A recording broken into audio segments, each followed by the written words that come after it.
क्या बात।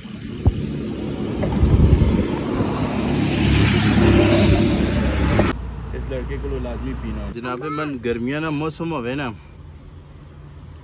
गर्मियां ना मौसम होवे ते सख्त किस्म की गर्मी होवे ते इमली आलू बुखारा होवे चस दिया होवे असनम दाल वाले पासे आओ ना अगे जी रस्ते फाटक आनी फाटक के नाल ही अगे करके थोड़ा जहा छोटा जहा बच्चा वे इस लाया इमली आलू बुखारे ने शरबत मैं अक्सर इधरों गुजर होना है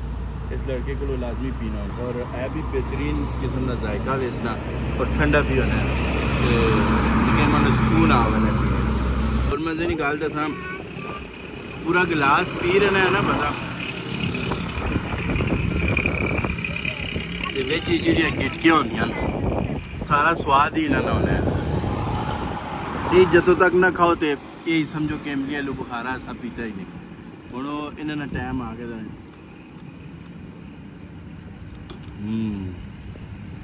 मज़ा आ गया शरबत पिया है बड़े मज़े का था यार लेकिन पैसे है ही नहीं है मेरे पास क्या करूँ